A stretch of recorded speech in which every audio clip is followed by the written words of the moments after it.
예수 그리스도의 종 바울은 사도로 부르심을 받아 하나님의 복음을 위하여 택정함을 입었으니 이 복음은 하나님이 선지자들을 통하여 그의 아들에 관하여 성경에 미리 약속하신 것이라. 그의 아들에 관하여 말하면 육신으로는 다윗의 혈통에서 나셨고 성결의 영으로는 죽은 자들 가운데서 부활하사 능력으로 하나님의 아들로 선포되셨으니 곧 우리 주 예수 그리스도시니라. 아멘. 오늘은 전도 세미나 두 번째 시간입니다. 오늘 우리가 함께 살펴볼 내용은 전도의 내용에 해당되는 부분입니다.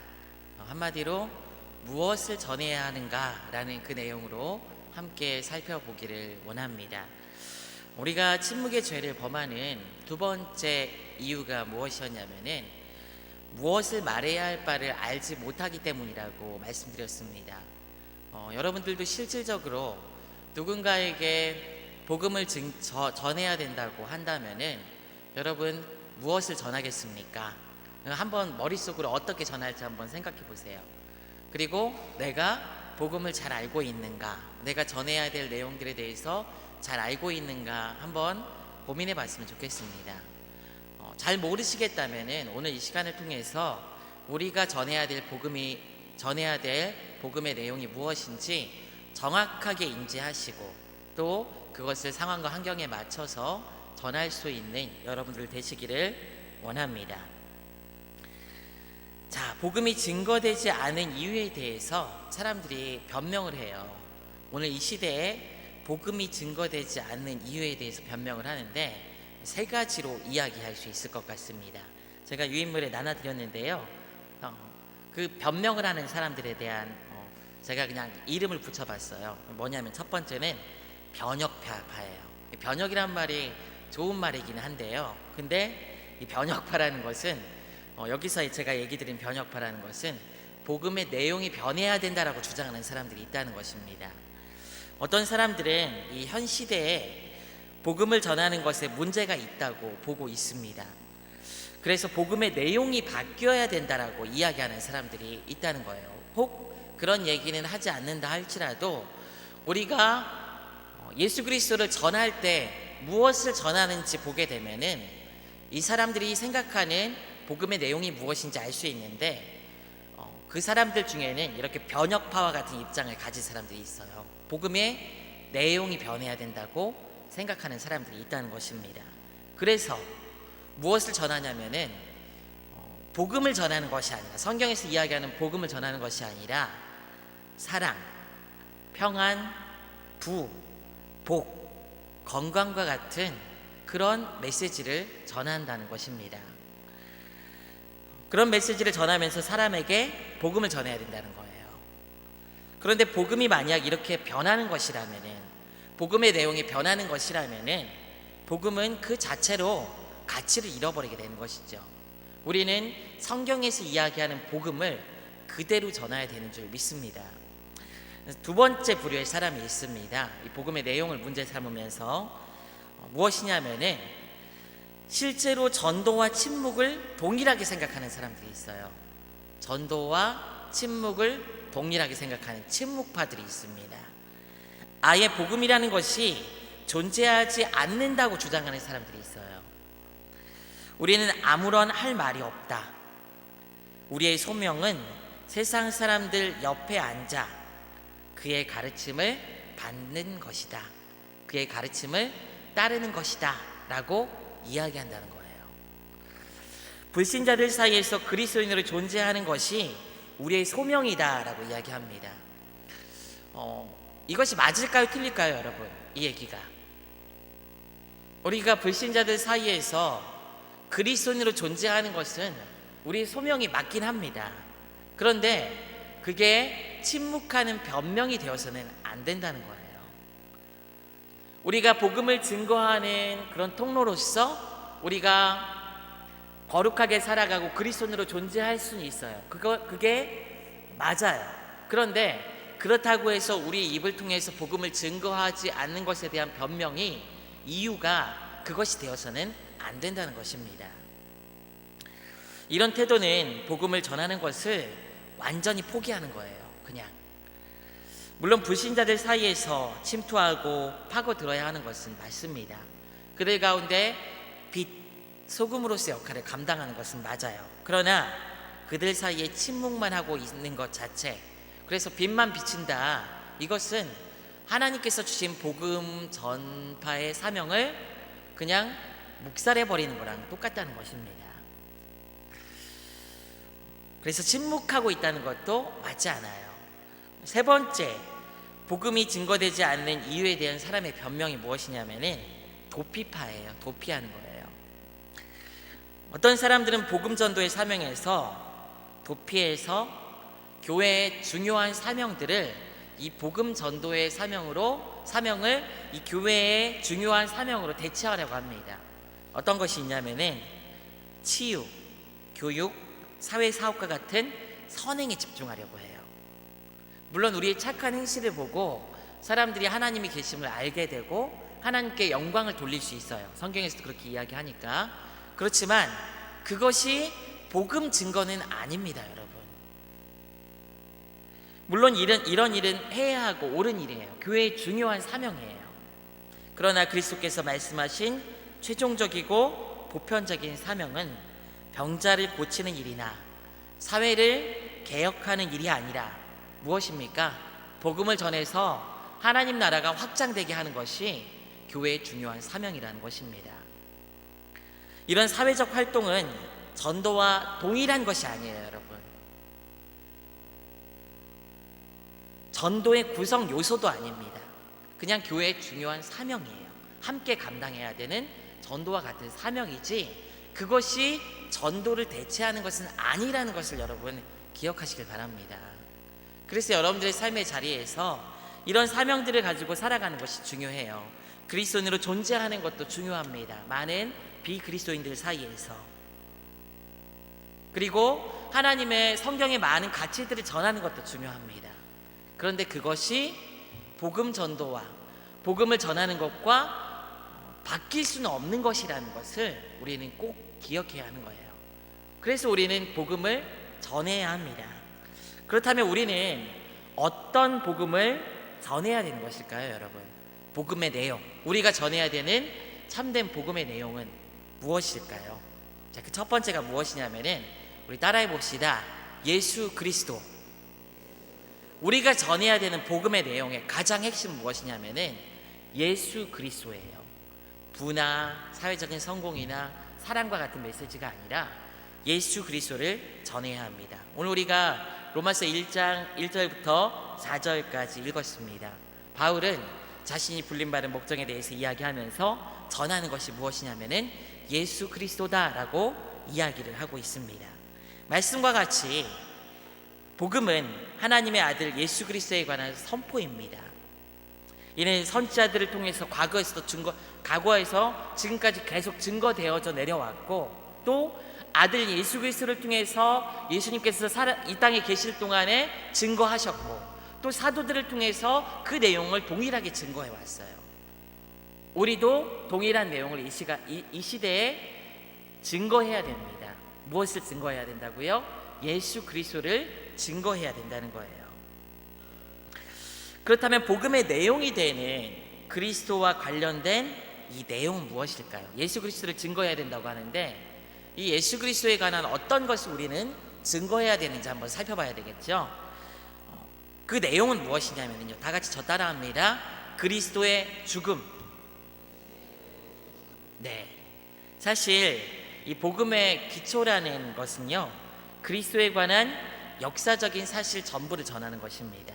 그래서 복음이라는 것은 그리스도의 탄생과 그 다음에 그의 생애와 그 다음에 죽음과 부활과 승천과 그 다음에 성령이라는 선물과 그리고 다시 오심에 대한 이 모든 내용을 다 포괄하는 것이 복음의 전체 내용이에요.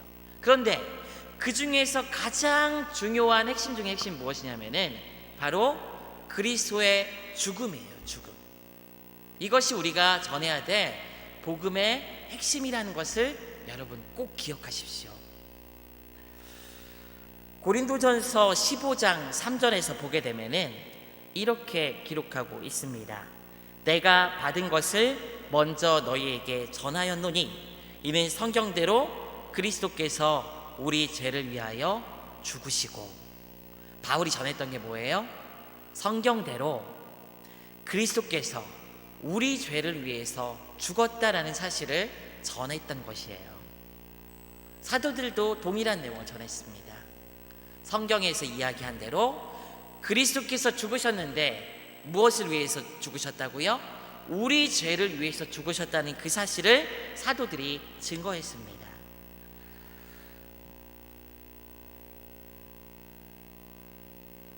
나눠드린 페이퍼에 있는 성경 구절들을 다 살펴볼 수는 없으니까요, 여러분들 한번 집에 가서 한번 살펴보시길 바랍니다. 많은 구절들이, 성경의 많은 구절들이 이 그리스도의 죽음에 대해서 이야기를 합니다.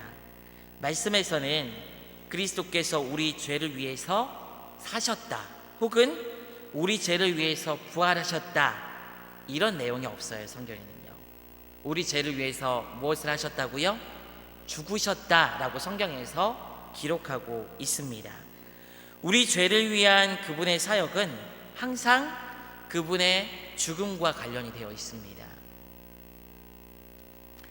우리를 그분의 죄에서 씻어 주시는 것은, 우리를 죄에서 씻어 주시는 것은 그분의, 우리 예수 그리스도의 피, 예수 그리스도의 희생적인 죽음, 바로 그것입니다.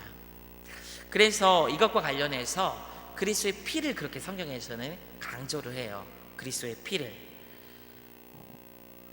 요한 1서 1장 7절 말씀에 보게 되면 이렇게 기록하고 있습니다. 그가 빛 가운데 계신 것 같이 우리도 빛 가운데 행하면 우리가 서로 사귐이 있고, 그 아들 예수의 피가 우리를 모든 죄에서 깨끗하게 하실 것이요. 이 그리스도의 피가 어떻게 한다고요? 우리를 모든 죄에서 깨끗하게 하실 것이요 라고 기록하고 있어요. 복음은 무엇이냐면은 예수 그리스도의 죽음, 그리고 그 생명의 값을 지불하신 그 피, 이것에 있는 것입니다. 그 피로 말미암아 우리는 죄 사함을 얻을 수 있는 거예요. 이 대속의 피, 생명을 내어놓는 피 흘림으로 죄 사함을 얻는 것이라고 성경은 말하고 있습니다. 예수 그리스도의 탄생과 부활, 그리고 세상에 오시고 다시 이 세상 밖으로 나가신 초자연적인 현상도 중요하지만, 예수 그리스도의 승천, 이런 것도 중요하지만, 성경은 이 모든 것, 예수 그리스도의 모든 행적과 그 모든 기사와 그 모든 말씀을 어디에 초점을 맞추고 있냐면은 바로 그리스도의 죽음에 초점을 맞추고 있는 거예요. 그래서 우리가 믿음 생활을 해갈 때 예수 그리스도의 죽음이라는 것과 떨어져서 우리의 신앙생활이 건강할 수가 없습니다. 우리가 건강한 신앙생활을 해가고, 또 우리가 구원하는 모든 기초들은 무엇이냐면 바로 이 예수 그리스도의 죽음에 있는 거예요. 그래서 여러분 늘 그리스도의 죽음에 대해서 많이 말씀을 통해서 접하시고 묵상하시고, 그것을 나의 삶에서 어떻게 적용하면서 살아갈 것인가 우리가 고민하는 것이 살아있는 그리스도인이 되는 가장 올바른 길이라는 것을 여러분 꼭 기억하시면 좋겠습니다. 이 그리스도의 죽음과 피 흘림을 통해서 성경이 우리에게 강조하는 것이 있습니다. 무엇이냐면은 바로 그리스도의 대속물이 되심을 강조를 하고 있어요. 디모데전서 2장 5절부터 6절까지 말씀은 이렇게 기록합니다. 하나님은 한 분이시요 또 하나님과 사람 사이에 중보자도 한 분이시니 곧 사람이신 그리스도 예수라. 그가 모든 사람을 위하여 자기를 대속물로 주셨으니 기약에 이르러 주신 증거니라. 그리스도가 자신을 무엇이라고 증거하냐면은 대속물이라고 이야기해요. 앞에서 살펴본 중보, 사람의 대속물, 이런 말씀에서 중요한 것이 무엇이냐면은 그리스도께서 대속적 죽음을 죽으셨다는 것이 중요합니다. 그리스도께서 죽으셨어요, 우리 죄를 위해서. 그런데 그 죽음이 뭐예요?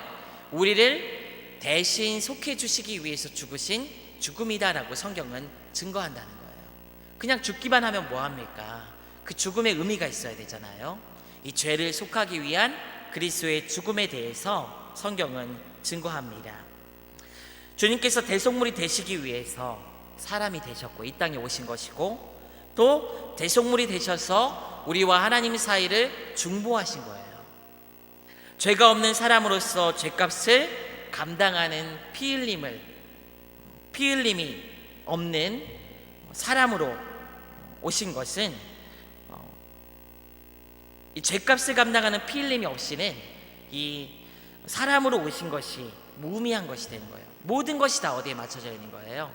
그리스도의 죽음으로 말미암는 대속적 죽음의 대속에 초점이 맞춰져 있습니다. 다 무엇을 위해서? 우리의 죄를 위해서 오신 거예요. 그렇다면 그리스도께서 대속 제물이 되시기 위해서 여러분 무엇을 하셨습니까? 대속 제물이 되시기 위해서 십자가에서 죽으셨죠. 그래서 성경은 이 십자가에서 죽으신 그리스도의 기사를 굉장히 세세하게 묘사를 합니다. 이 모든 복음서에서 이야기를 하고 이 죽음이 완벽한 우리가 경험한 모든 죽음과 똑같은 죽음이라는 것을 이 기사들을 통해서 세세하게 보여주고 있어요. 이 복음서 요한복음이나 누가복음이나 마태, 마가 복음에서 동일하게 이 죽음이 역사적 사실이라는 것을 세세하게 묘사하고 보여주고 있습니다. 모든 사람의 죄를 위해서 그 모든 사람의 죄값을 감당하기 위해서 대신 죄값을 감당하시고 죄의 삭은 사망이라는 그 값을 그리스도께서 지불하신 것입니다. 그래서 주님께서 이 사망이라는 값을 감당하셨기 때문에, 지불하셨기 때문에 모든 사람이 죄사함을 얻고 영생을 얻을 수 있게 되는 거예요. 이 죄사함을 위해서 그 사망이라는 값을, 생명이라는 속전을 지불하신 그 의미는 그리스도의 사망에 대해서 우리가 생각해 보면은 더 구체적으로 알 수가 있습니다. 성경에서 이 사망은 죄에 대한 무시무시한 어떤 형벌을 의미합니다. 이 사망 자체가 형벌이에요. 사망은 모든 사람이 거쳐가는 것이지만 또 가장 두려움을 많이 느끼는 대상입니다. 이 사망에 대해서는 전혀 알려진 바가 없고 알고 있는 사람도 없습니다. 이것에 대해서 어떤 사람들은 초연했다라고 이야기도 하기도 하고 또 숭고하게 자기가 죽음을 맞이할 거다라고 이 입으로 막 담대하게 이야기하시는 분들도 있어요. 그런데 막상 이 죽음이 눈앞에 닥치게 되면요, 모든 사람들은 다 두려워하게 됩니다. 죽음의 의미를 잘 모르기 때문에 그렇게 멋진 이야기들을 할 수 있는 것 아닌가라는 생각을 합니다. 죽음에 대해서 그리스도의 죽음은 그래서 이런 사망이라는 의미를 포함해서요, 성경에서 굉장히 구체적으로 표현하는 표현들이 있어요. 첫째, 그리스도의 죽음에 대해서 지옥까지 내려가셨다고 성경에서 표현하고 있어요. 제가 이제 교사 교육할 때 사도신경 강의할 때 들으신 분도 있겠지만은 여러분들 사도신경에 빠진 구절이 하나 있습니다. 우리나라 사도신경에. 그게 무엇이냐면은 본디오 빌라도에게 고난을 받으사 십자가 못 박혀 죽으시고 그 다음에 무슨 내용이 있죠? 장사한 지 사흘 만에 다시 살아나셨다는 내용이 있잖아요. 근데 장사한 지 사흘 만에 그 앞에 사실 굉장히 유력한 사도신경 버전들이 있거든요. 근데 거기에 빠진 구절이 하나 있어요. 그게 무엇이냐면은 지옥에 내려가셨다라는 구절이 있어요. 사실은 Go to hell이라고 영어로는 그렇게 표현되어 있습니다. 그것은 그리스도께서 실질적으로 지옥까지 내려가셨다라는 의미보다는 어떤 의미를 담고 있냐면은 그리스도의 죽음이 그만큼 완벽한 죽음이고 또 그런 죽음이라는 고난을 그리스도께서 친히 다 감당하셨다는 것을 의미하는 그 구절입니다. 완벽한 죽음이에요. 그리스도의 죽음은 이 육체적인 죽음에만 그리고 또 우리는 이 그리스도의 죽음에 대해서, 이 완벽한 그리스도의 죽음에 대해서, 죽음과 함께 찾아오는 고난에 대해서 우리는 육체적인 고난에 초점을 맞추려는 경향이 있어요. 그런데 여러분, 막 어떤 매체들이나 영화를 통해서 그리스도의 고난에 대해서 우리가 막 보는 그런 보기도 합니다. 몇 해 전에는 막 몇 년 전이죠. 패션 오브 더 크라이스트 그런 영화 같은 것에는 굉장히 막 그리스도께서 당하신 고난을 막 세세하게 막 그려내려고 노력을 해요. 근데 그 영화의 맹점이 하나 있어요, 여러분. 그게 무엇인지 아십니까? 그 영화의 맹점? 그리스도의 죽음의 고난을 그냥 육체적인 고난에만 초점을 맞췄어요. 그래서 얼마나 아프셨을까, 얼마나 아프셨을까, 이것만 생각하게 한다는 겁니다. 근데 그리스도께서 당하신 고난은, 죽음과 더불어 당하신 고난은 무엇이냐면은, 이 육체적인 고난은 굉장히 한 부분이에요. 예수님께서는 사람과 많은 복음을 증거하셨음에도 불구하고 주님을 따라가는 사람이 없었어요. 마지막 죽음의 순간까지 정말 주님을 따라가는 사람이 없었어요. 그만큼 주님과 함께하는 사람이 없었어요. 만약에 우리가 이런 얘기 표현하면 안 되겠지만, 우리가 예수님의 입장이라면은 굉장히 외로우셨을 겁니다. 아마 그 말을 이해하는 사람도 없었고, 같이 따라서 간 사람도 없었고. 근데 이것이 다가 아니에요. 더 큰 고난이 하나 있습니다. 무엇이냐면은, 십자가에 달리는 순간 예수님께서는 온 인류의 죄를 다 지고 죽는 죄인인 거예요. 죄인에 대해서 하나님께서는 어떻게 하십니까? 심판하시고 하나님과 그 죄로 말미암아 단절되죠. 주님께서는 하나님이심에도 불구하고 하나님과 단절되는 고통을 그 자리에서 맛보신 거예요. 그 영광을 다 아시고, 그 능력을 아시고, 그 영화를 다 아시는 주님께서 완전히 단절되신 거예요. 그것이 예수님께는 어떻게 보면은 가장 큰 고난이었을 것입니다. 그리스도께서는 이런 고난을 다 당하셨어요. 다 죽음을 통해서. 더군다나 그리스도의 이 죽음이 가치가 있는 것은 무엇이죠? 대신 죽은 거예요. 대신. 주님께서 이 땅에서 죄를 짓지 않고 사셨죠. 모든 율법을 다 지키시면서 완벽하게 사셨습니다.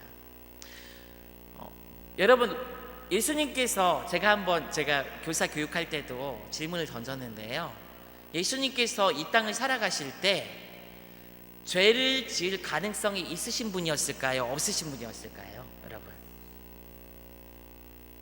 어떠실 것 같습니까? 죄를 지으실 수 있었던 분일까요? 아니면은 하나님이시기 때문에 그냥 없었던 거예요? 죄를 짓지 않을 수밖에 없었을까요? 잘 모르겠습니까? 네? 죄를 지을 가능성이 없었을까요? 예, 의견이 분분하네요. 예, 그리스도께서 육체의 연약함을 가지고 오셨을까요? 안 오셨을까요? 이 땅에. 그러면요, 주님께서는 육체의 연약함을 가지고 계신 분이셨어요. 이 땅에 성육신에서 오셨다는 것 자체가 하늘의 영광과 그 능력을 스스로 재현하시면서 이 땅에 오신 거예요. 인간의 연약함을 모두 다 가지고 있는 것입니다. 육체에 부서지기 쉬운 그 연약함과 더불어 인간의 죄에 유혹당하기 쉬운 그런 것까지 다 가지고 오셨어요. 그래서 마가복음에 보게 되면은 이제 예수님 시험하는 마귀가, 마가복음이 아닌가요? 어디죠? 예수님 시험하는 마귀가 있죠. 광야에서 떡을 가지고 시험하고, 명예를 가지고 시험하고, 또 예수님의 사역을 가지고 시험을 합니다. 그 세 시험이 사실은 예수님이 인간의 연약함을 가지고 있다는 증거예요. 그 연약함을 가지고 그 연약함을 가지고 있는 분이셨기 때문에 사단이 시험하려고 한 거예요. 근데 예수님께서는 이 땅에 오셔서 그 연약함이 있음에도 불구하고 어떻게 하신 거예요? 율법을 하나도 범하지 않으시면서 이 땅을 사셨던 분이세요. 여러분, 스스로 한번 생각해 보십시오. 우리와 동일한 연약함을 가지고 있어요. 유혹 당해요. 끊임없이. 얼마나 많은 유혹들이 우리에게 있습니까? 우리의 일상에서. 여러분, 1시간 정도만이라도 하나님 앞에 그 유혹을 이길 수 있는 분이 있으실까요? 정직하게 생각할 때 이기고 자기는 의로울 수 있다, 1시간 정도만이라도 정말 의롭게 살 수 있어, 자신할 수 있으신 분이 있으십니까? 예수님께서는 그런 연약함을 가지고 있음에도 불구하고 율법을 다 지킴으로 말미암아 그 연약함을 넘어선 하나님의 그 의를 이룰 수 있었던 거예요. 그래서 우리에게 율법으로 말미암는 정죄가 있을 때 율법을 대신 지키시는 그 은혜가 있는 거예요. 우리는 예수 그리스도를 믿음으로 말미암아 이 율법의 행위에 대한 하나님의 심판을 넘어설 수 있는 거예요. 왜냐하면 그리스도께서 대신 이 율법도 다 이루셨기 때문이에요. 지키셨기 때문이에요. 우리가 예수 그리스도를 믿는다는 것은 단지 속죄만 있는 게 아닙니다. 이 속죄와 더불어 예수 그리스도께서 이루신 율법을 통한 완벽하게 율법을 지키신 그것까지 우리는 같이 맛보는 거예요. 그게 모두 다 가능한 이유는 그것을 통해서 예수님께서는 완벽한 의로우신 분으로서 이 땅에서 죄인들의 정죄를 당하시면서 돌아가신 거예요. 그래서 대신 죽을 수 있는 것입니다. 우리를 위해서. 우리의 죄를 위한 속전을 지불하실 수 있는 그런 분이 되실 수 있었던 거예요. 우리가 전해야 될 그리스도는 그러면 무엇입니까? 더욱 분명해지죠. 다른 데 있는 것이 아니라 바로 십자가에 달린 예수 그리스도를 전해야 되는 것입니다. 다른 걸 전하는 게 아니에요. 예수 그리스도께서 당신을 사랑하십니다. 사랑하시죠. 그런데 그 사랑을 어디다 초점을 맞춰야 된다고요? 예수 그리스도께서 당신을 위해서 죽으셨습니다. 그 사실에 초점을 맞춰서 전해야 되는 거예요. 전부 다. 십자가에 달려 죽으신 예수 그리스도를 통해서만 구원을 얻을 수 있음을 여러분 확신하시고 십자가의 도를 전할 수 있는 여러분들 되시기를 바랍니다. 근데 이 십자가의 도를 전할 때 세상의 반응이 시큰둥해요. 사실은 시큰둥해요. 유대인들은, 성경은 이렇게 얘기합니다. 유대인들은 자기의 일을 자랑했기 때문에 이게 미련해 보여요. 아니, 이것이 받아들일 수가 없는 거예요. 또 헬라인들은 지성주의를 사랑하니까 미련해 보이는 거예요. 이게 유대인의 입장에선 저주받은 십자가가 달갑지 않습니다. 또 헬라인이 볼 때 사람 예수 그리스도가 마음에 들지 않아 또 미련하게 보이는 거예요. 그것 자체가. 사실 오늘날 십자가는 여전히 죄인들에게 스스로 자신을 구원할 수 없다는 것을 말해 주어야 하기 때문에 여러분 미움을 받는 것이 사실입니다. 그냥 앞에 있는 사람, 누구 모르는 사람에게 찾아가서요, 그리고 뭐 친하게 지내는 사람한테도 찾아가서요, 너 예수님 안 믿으면 지옥 간다 이렇게 얘기하면 여러분 좋아할 사람 누가 있겠습니까? 미움을 받아요. 그러나 우리는 이 사실을 전해야 돼요.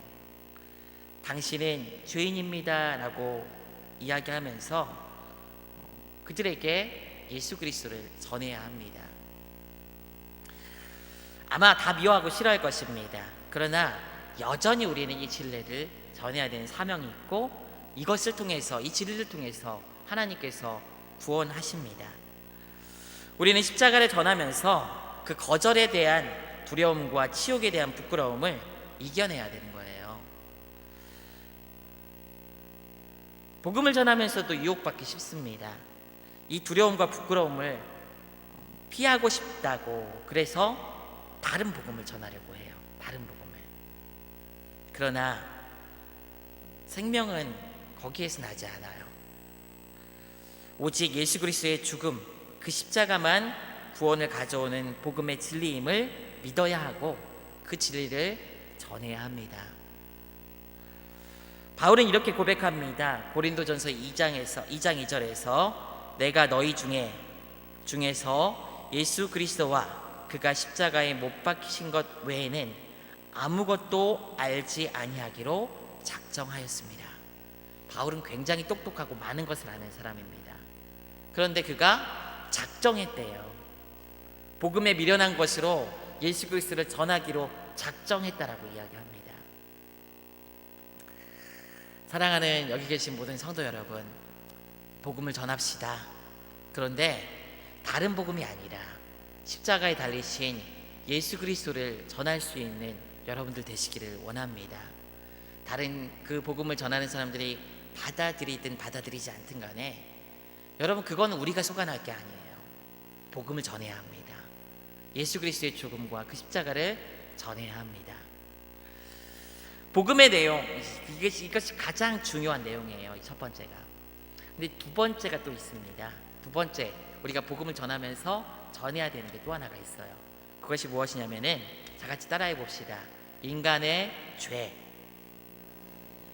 죄인이라는 사실을 전해야 되는 거예요. 죄인이라는 사실. 그리스도의 십자가의 도가 곧 복음입니다. 그런데 이 복음이 전달되기 위해서는 인간에 대한 이해가 필요해요. 복음에서 이야기하는 인간상은 무엇이냐면은, 첫째, 성경에서 이야기하는 인간상은 인간은 하나님의 형상이라는 것을 이야기를 합니다. 성경은 절대로 인간의 존엄성을 무시하지 않습니다. 비록 타락하긴 했지만 인간은 여전히 하나님의 형상대로 지음받은 존재예요. 더 나아가 그리스도께서 인간을 위해서 죽으셨다는 사실을 보더라도 하나님께서 사람을 얼마나 소중하게 여기시는지 우리는 알 수가 있습니다. 인간은 존엄한 존재예요. 그 존재 자체예요. 그러나 더불어 성경이 증거하는 인간과는 무엇입니까? 인간은 죄인이다 라는 것을 명확하게 증거하고 있어요. 복음은 사람은 죄인이라는 것을 분명히 말합니다. 앞서 인간이 소중한 존재이기에 그리스도께서 죽으셨다고 제가 말씀드렸잖아요. 그리스도께서 죽으셨다는 말은 반대로 생각하면은요, 인간의 죄의 심각성을 보여주는 거예요. 이 죄가 해결되기 위해서 그리스도께서 오셔야 되는, 그 방법이 아니고는 해결될 수 없다는 것을 보여주는 거예요. 그만큼 인간의 죄가 심각한 것이라는 것을 보여주는 말입니다. 이 죄는 세 가지 심각한 결과를 초래합니다. 첫째는 사람을 하나님의 심판 가운데 놓이게 했고, 또 하나님의 권위에 대한 반역이자 독립을 선언한 것이 되는 거예요. 이것은 그래서 하나님께서는 이것에 대해서 진노하십니다. 이 세 가지가 죄로 말미암아 초래된 결과입니다. 그런데 이 죄로 말미암아 하나님은 인간에게 있어서 잘 섞일 수 없는 두 가지 감정을 하나님께서 감정을 가지신다. 이거는 좀 조심스러운 말이지만 하나님 안에 이런 이런 인간으로서는 섞일 수 없을 것 같은 그런 하나님의 마음의 작용이 있어요. 두 가지. 그것이 무엇이냐면은 사랑과 진노라는 그 두 가지가 하나님 앞에 섞이게 돼요. 자신의 형상으로 만든 사람이기에 사랑하지만은 죄인인 사람에 대해서 하나님께서는 진노하시는 거예요. 이 죄에 대해서. 인간은 하나님의 사랑의 반대인 동시에, 사랑의 대상인 동시에 진노의 대상이 되었습니다. 이 죄로 말미암아 자신의 형상과 모양을 가진 인간, 사랑하는데 이 사랑하는 대상이 스스로 돌아올 수 없는 진노의 강을 건너버린 거예요. 하나님은 죄인이 되어버린 인간을 향해서 진노하시지만, 그렇지만 또 여전히 사랑하십니다. 로마서 1장 17절부터 18절까지는 특히 18절에서는 이렇게 이야기합니다. 18절에서 하나님의 진노가 불의로 진리를 막는 사람들의 모든 경건하지 않음과 불의에 대하여 하늘로부터 나타나나니, 이 죄로 말미암는 불의에 대해서 하나님께서 진노하세요. 근데 이 하나님께서 진노하시는 방법이 여러분 어떤 것일까요? 여러분, 진노하시니까 막 어떤 방법들을 쓰셔서 사람들을 막 내려치시고 더 폭풍과 같은 일을 일으키시고 막 그러실까요? 여러분, 하나님께서 진노하셨기 때문에 나타나는 결과가 무엇일까요? 여러분, 저 따라 한번 해보시다. 가만히 내버려 둔다. 하나님의 진노하심에 따라 나타난 결과예요. 그냥 내버려 두시는 거예요. 가만히. 그러면은 그 죄 때문에 스스로 더 죄악 가운데 가까이 가게 되는 것이 사람인 거예요. 인간 사회가 부패하는 것, 악한 일이 만연하는 것은 죄로 인한 하나님의 진노가 그냥 내어버려 둬서 나타나게 되는 거예요. 내버려 둬서. 이렇게 타락한 인간의 삶의 특징은 안식이 없는 욕망 추구와 또 물질을 통한 도피주의로 나타나게 됩니다. 채울 수 없으니까 다른 것으로 채우려고 하는 거예요, 사람들이요. 이 죄인에 대한 하나님의 메시지는 분명합니다. 죄 때문에 하나님의 진노가 나타나며 동시에 복음을 통해서 구원의 길이 전해지고 있는 거예요. 하나님의 진노가 있어요, 여전히. 그런데 하나님께서 어떤 길을 마련해 주셨다고요? 복음을 통한 구원의 길을 하나님께서 마련해 주시고 증거하게 하시는 거예요. 인간은 스스로 구원할 능력이 없는 존재입니다. 인간은 죄인이 되어 하나님의 호의를 얻을 수 없으며 또 죄의 문제를 스스로 해결할 능력도 없습니다. 그래서 인간은 죄의 포로가 된 것입니다. 오직 그리스도 안에서 값없이 주시는 이 하나님의 은혜만이 인간을 구원할 수 있을 뿐입니다. 다른 방법이 없는 거예요. 이런 소망이 없는 인간에 대해서 이야기할 때 아까도 이야기 드렸지만 많은 사람들이 신경을 곤두세워요. 왜냐하면 복음을 더 이상 이런 식으로는 전해서는 안 된다고 이야기하는 사람들이 많이 있다는 거예요. 이 시대에는 그렇게 전하면 안 된다고 이야기하는 사람들이 많이 있어요. 특히 복음을 전하기가 오늘날 여전히 복음은 유효하지만은 더 어려울 것 같은 그런 현상들이 오늘날은 많이 있습니다. 르네상스 이후에 여러분 인본주의가 굉장히 막 이렇게 득세하고 여전히 이 시대에 인본주의가 많이 말썽화되어서 많은 사람들 안에 있어요. 여러분들 스스로도 세상을 살아가면서 말씀을 가까이 하지 않으면은 인본주의에 물들게 돼요. 전부 다. 그만큼 이 시대가 인본주의에 휩쓸린 시대입니다. 인간은 죄인이며 구원할 능력이 없다는 말에 대한 이 반론을 사람들이 많이 제기한다는 거예요. 이 르네상스와 산업화 시대, 또 이성주의 시대를 거쳐서 사람은 이전과는 다른 위상을 갖게 됩니다. 그래서 인간이 중심이 되고 지식과 권위가 더 많아지게 되고 인간에 대한 어떤 존엄한 어떤 그런 것들이 높아지면서 하나님의 형상으로 말미암는 존엄이 아니라 인간 자체가 중심이 되는 그런 존엄성, 이런 것들이 강조되기 시작하는 거예요. 이 시대에는 인간 스스로 무언가 할 수 있다는 꿈의 세계를 사람들이 꿈꾸게 되고 막 유토피아에 대한 이야기들이 막 나오고 그러는 거예요. 특히 오늘날 이 시대에는 이런 것들이 더 세요. 여러분 뉴스나 신문을 접하게 되면 우리는 많은 것들을 보게 됩니다. 이 이성주의와 더불어 찾아온 것이 무엇이냐면 과학주의예요. 여러분 과학이 얼마나 편리하고 많은 것들을 우리에게 알게 합니까? 그렇죠? 근데 오늘날 이 시대의 과학을 보게 되면은 그 끝이 어딜까라는 생각이 들 정도로 엄청나게 빠르게 발전하고 있습니다. 신문이나 기사를 보게 되면은요, 여러분 과거에는 그래도 인간의 삶은 수명은 어떻게 해볼 수 없다라고 이야기합니다. 근데 요즘 시대는 어때요, 여러분? 어느 순간 80세까지라고 했는데 요즘에는 보험도 보면 100세 보험이에요. 다 100세 보험. 100세까지는 산다는 거예요, 요즘 낳는 애들은요. 그리고 기사를 보게 되면 유전자 가위들 막 이런 걸 통해서 어떤 염기 서열 하나만 바꿔가지고 유전병도 다 고칠 수 있는 그런 가능성이 있는 그런 시대가 도래하고 있습니다. 또 여러분 인공지능이라는 것은 그 끝이 어딘지 알 수 없을 만큼 막 급속도로 발전하고 있어요. 과학주의라는 어떤 그런 신화가 사람들 사이에 많이 자리 잡고 있다는 것입니다.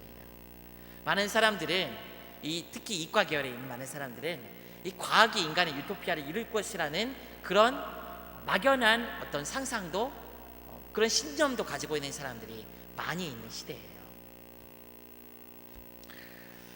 근데 여러분 과거의 경험으로 비춰봤을 때 이것이 가져오는 것이 인간에게 복이 될까요? 악이 될까요? 저는 사실 지금 평가는 잘 못하겠습니다. 그런데 과거 과학주의가 발전하면서 과학이 급속도로 발전하면서 인간에게 엄청난 비극을 가져온 사건이 하나 있었어요. 그것이 무엇이냐면은 세계 1, 2차 대전입니다. 과학이 발전하니까 사람들이 유토피아를 꿈꿔요, 그걸로.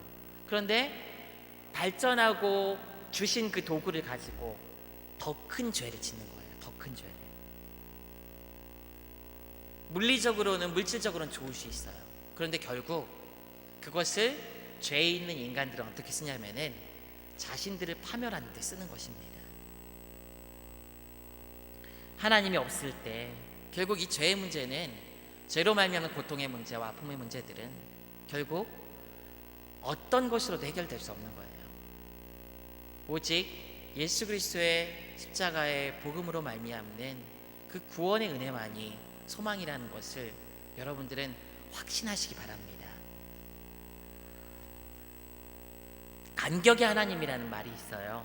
이제 우리나라 말로는 좀 말끄럽지는 않은데 God of the Gaps라는 영어 표현이 있습니다. 간격의 하나님. 인간이 아무리 능력이 많아지고 무엇이 발전하다 할지라도 하나님과의 그 갭을 메울 수 없다는 거예요. 이것이 성경이 이야기하는 인간의 실존적인 모습입니다. 다른 어떤 것으로도 무엇을 이룰 수 있는 가능성이 인간에게는 없어요. 구원을 가져올 가능성이. 여러분들 안에 이런 인식들이 있어야 돼요.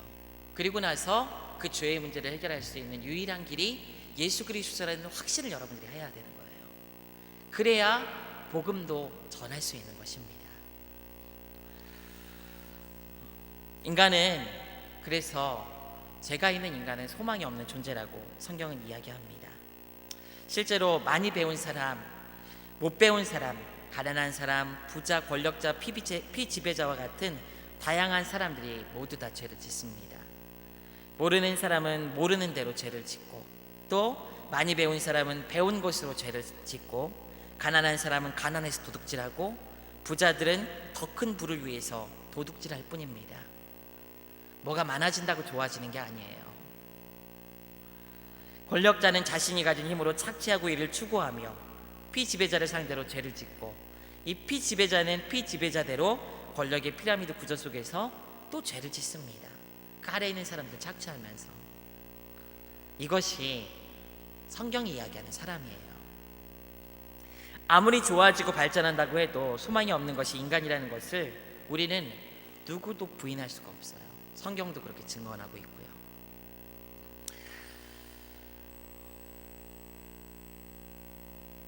인간의 죄에 대해서 또 이야기하는 우리 내부의 기관이 하나가 있습니다. 그것이 무엇이냐면 양심이에요. 양심. 파키스탄 무슬림들에게 사역하는 한 선교사가 무슬림 학생들을 상대로 설문조사를 했습니다. 그런데 놀라운 점은 이 설문조사에 임한 그 학생들이 삼위일체에 대한 신학적인 이야기를 하지 않았지만 중요한 질문을 했다고 해요. 무엇이냐면은 우리를 괴롭히는 이 더러운 양심으로부터 자유롭게 될 수 있는 길이 없는가라는 질문을 했다고 합니다. 양심에 찔림이 있는 거예요. 이 죄로 말미암아 사람은. 하나님께서는 양심이라는 영혼의 기관을 모든 사람에게 다 심어주셨습니다. 그래서 로마서 2장 15절에서는 이렇게 이야기해요. 이런 이들은 그 양심이 증거가 되어 그 생각들이 서로 혹은 고발하며 혹은 변명하여 그 마음에 새긴 율법의 행위를 나타내느니라. 율법이 없다 할지라도, 주어진 율법이 없다 할지라도 양심이 그렇게 증거하고 있다는 거예요. 불신자라도 양심이 있어서 그들 중에 율법이 없어도 그 양심이 증거가 된다고 성경은 이야기를 합니다. 이것이 이 양심의 기능, 고유한 인간의 기능이에요. 정상적인 인간이라면 이 양심에 따라 가책이 있는 것이 순리인 것입니다. 당연히 자신의 소망 없음을 양심에 따라 느끼게 되고 죄책감으로부터 자유하기를 원하는 것이 이 사람이라고 말씀은 이야기를 합니다. 시간이 좀 길어져서요. 사실은 오늘 사역해야 될 내용들이 굉장히 많은데요. 다음 주에 좀 이어서 했으면 좋겠습니다. 다음 주에 이어서 이 스스로 구원 얻을 수 없다는 사실에 대한 다른 반론들에 대해서도 한번 살펴보고, 나머지 복음의 내용에 해당되는 믿음에 대한 부분은 다음 주에 한번 살펴보도록 하겠습니다. 우리 다 같이 한번 기도하고 이 시간 마치도록 하겠습니다. 하나님 감사합니다. 우리가 그리스도의 복음을 증거하고자 합니다. 그런데 주님, 오늘 우리가 함께 나누는 말씀과 같이 복음을 잘 알지 못하여 전하지 못하는 일이 없도록 우리에게 그리스도의 십자가와 그리스도의 죽음, 대속적인 구원의 은혜에 대해서 확신하게 하시고, 이 사실을 믿지 않은 많은 영혼들에게 증거할 수 있는 용기와 담대함을 더하여 주시옵소서. 그리하여 아버지께서 우리에게 허락하신 그 귀한 생명나눔 주일에 아름답게 많은 영혼들이 주님께 돌아오는 역사가 우리를 통해서 나타날 수 있도록 인도하여 주시옵소서. 감사드리며 예수 그리스도의 이름으로 기도드리옵나이다. 아멘.